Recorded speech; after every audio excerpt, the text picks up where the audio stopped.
Картинки из видео к методичке для 4 класса латвийских школ о сексуальной ориентации и смене полов.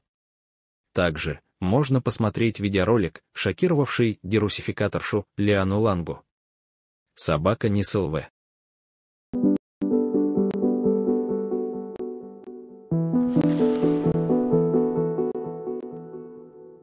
Seksuālās uzvedības izzināšana nevar tikt atdalīta no cilvēka intīmo attiecību izzināšanas, jo daudzas no mūsu seksuālajām vēlmēm, uzbudinājums, prieks un bauda, kā arī uzvedības izpausmes aktualizējas vienīgi mūsu intīmajā saiknē ar sevi un apkārtējiem.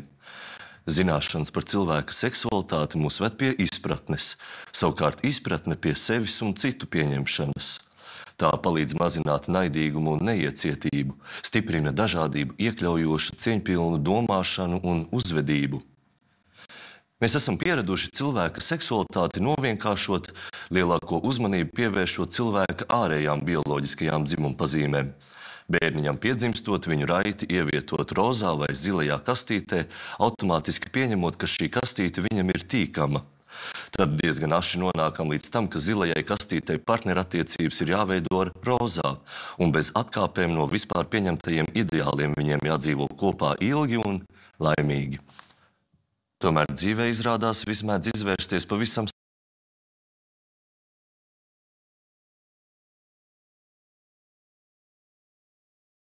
savādāk. Savukārt mēģinājumi ietilpt sašaurinātajos populārajos priekšstatos par cilvēka seksuālo dabu noved pie apjukuma un naidīguma pret sevi gan apkārtējiem. Šajā video atradīsim atbildes, kādēļ ir pienācis laiks atvadīties no idejas par pareizajām kastītēm un atvērties idejai, ka uz pasaules nepastāv divas vienādas kastītes un katram no mums ir cieņpilna vieta šajā krāsaino identitāšu visumā. Tātad sāksim ar anatomisko dzimumu. Anatomisko dzimumu nosaka 5 faktori. Dzimuma chromosomu skaits un tips XXXY, XXY, XYY un citi. Dzimuma dziedzeru veids, olnīcas vai sēklinieki. Dzimuma hormoni. Iekšējā reproduktīvā sistēma, piemēram, dzemdes sievietēm. Un ārējie dzimuma orgāni.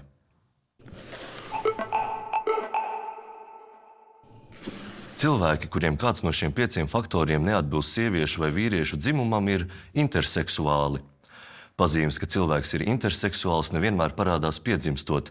Daži cilvēki neuzzina, ka viņi ir interseksuāli, ja netiek veiktas ģenētiskas pārbaudes. Interseksuāli zīdaiņi un bērni, piemēram, ar nenoteiktiem dzimumorgāniem, var tikt ķirurģiski un vai hormonāli mainīti, lai viņi iedarētos sociāli vēlamajā dzimuma kategorijā. Tomēr tas arvien biežāk tiek uzskatīts par cilvēktiesību pārkāpumu, un šāda veida operācijas veids tikai tad, ja tas nepieciešams medicīnisku iemeslu dēļ, traucētas kādas fizioloģiskas funkcijas vai ir apdraudējums fiziskai veselībai. Dažādas interseksuālas ķermeņa uzbūves ir, lai gan reta, tomēr normāla bioloģiska parādība. Interseksuāliem cilvēkiem, tāpat kā pārējiem, ir dažādas dzimuma identitātes, izpausmes un orientācijas. Lielākā daļa identificējas kā vīrietis vai kā sieviete, bet daži neizjūt piederību konkrētam dzimumam. Daži interseksuāli cilvēki var tikt audzināti kā vīrietis vai sieviete, bet vēlāk dzīvē identificējas kā cits dzimums.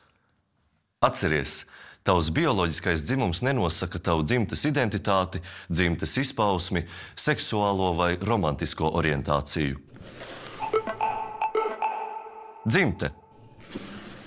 Esam tikuši skaidrībā ar bioloģiskā dzimuma variācijām, ir laiks turpināt un virzieties uz augšu uz smadzenēm, vietu, kura ir atbildīga par mūsu identitātes sajūtu. Dzimte ir specifisku kultūras un sociālo procesu ietekmē veidojušos īpašību kopums, kas nosaka sieviešu un vīriešu sociālo uzvedību. Svarīgi zināt un atcerēties, ka dzimte ir sociāli un kulturāli konstruēta. Līdz ar to tās izpausmes dažādās kultūrās, sabiedrībās un vēstures posmos ir atšķirīgas. Dzimtes identitāte ir tava psiholoģiskā izjūta par sevi. Dzimtes identitāte veidojas tavā galvā. Kā tu identificējies vai neidentificējies ar to, kas tavuprāt ir sievišķība vai vīrišķība, un kā tas izpaužas konkrētā sabiedrībā, kurā tu dzīvo. Lai būtu labāk saprotams, varam to aplūkot šajā grafikā. Uz X mēs redzam galējās dzimuma polaritātes - sieviete un vīrietis, bet uz Y identifikācijas intensitāti. Piemēram, es varētu atrasties šeit, es sevi identificēju kā vīrieti, bet es sevī novēroju arī zināmas sievišķās izpausmes. Vai, piemēram, mēs varam iedomāties hipotētisko personību, kuras bioloģiskais dzimums ir sieviete, bet savā identitātē šī personība jūtas kā galēji vīrišķajai identitātei piederīga. Katrai no dzimtas identitātēm ir arī savs apzīmējums. Piemēram, ja tu esi piedzimis kā vīrietis un identificējies kā vīrietis, tava dzimtas identitāte ir cisdzimte. Tomēr iespējams, ka tu neidentificējies ne ar vienu no šiem binārajiem jēdzieniem - sievišķība, vīrišķība, esot kaut kur pa vidu abiem, vai arī nesot nekur uz šī spektra. Arī tā ir tava dzimtas identitāte. Jēdziens, kas tiek lietots, lai šo aprakstītu, ir dzimtes kvīri jeb bezdzimte.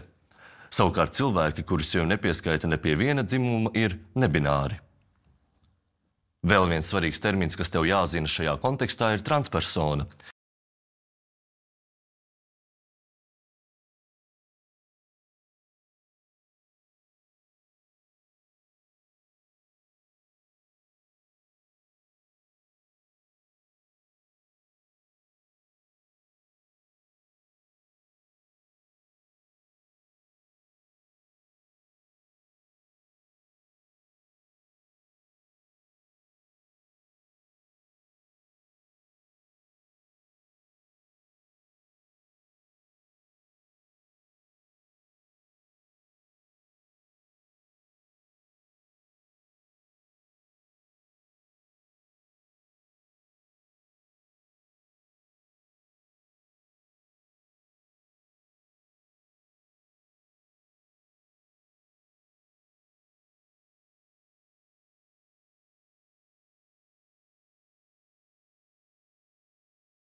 Turpinot virzīties uz priekšu cilvēka seksualitātes izzināšanā, mēs nonākam pie sirds.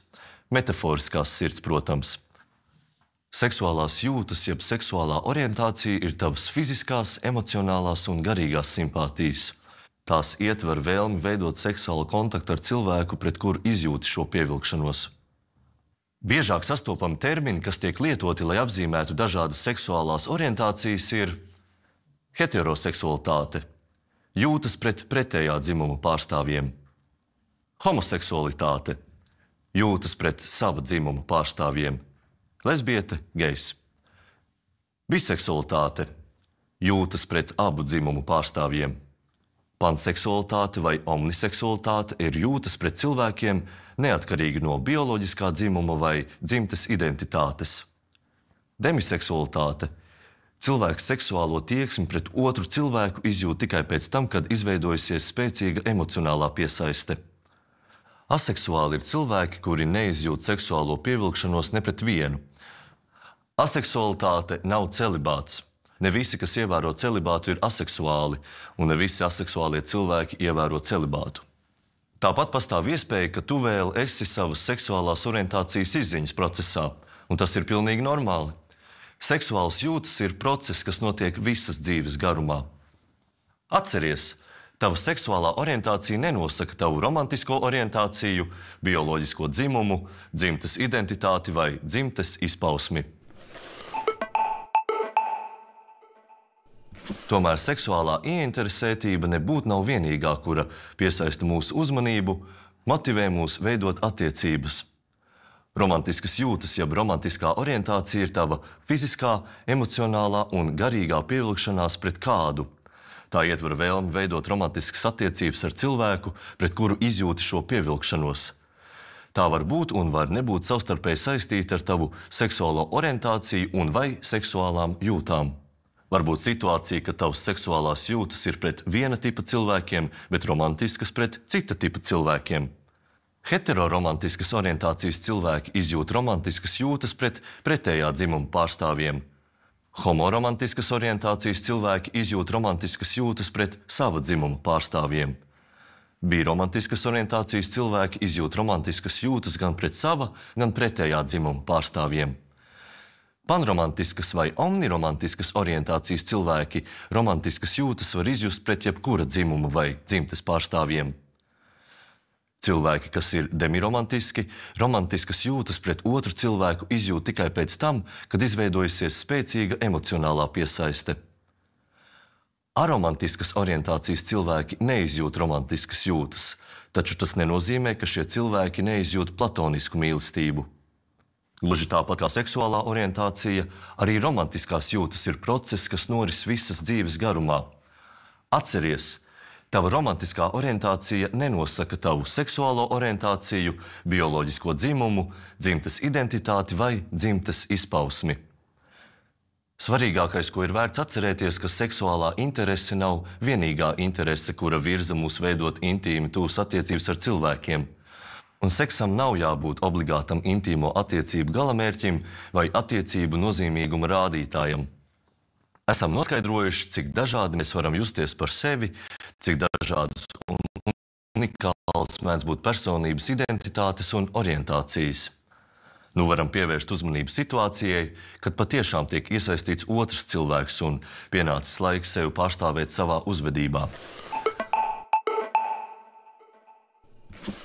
Mūsu seksuālā uzvedība mēdz mūs pārsteigt, jo tā nevienmēr pārstāvēs mūsu seksuālo identitāti un orientāciju.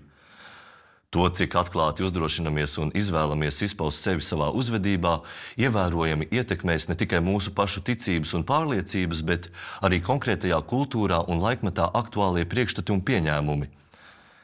Tas var šķist mazliet savādi, bet tā ir daudz izplatītāka pieredze nekā spējam iedomāties. Piemēram, iedomāsimies cilvēku, kura romantiskā orientācija ir biseksuāla, seksuālā orientācija ir homoseksuāla, bet viņš piekļuva celibātu un nestājas seksuālās un romantiskās attiecībās ne ar vienu. Dzimtes izpausmes. Kā redzi,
kolektīvie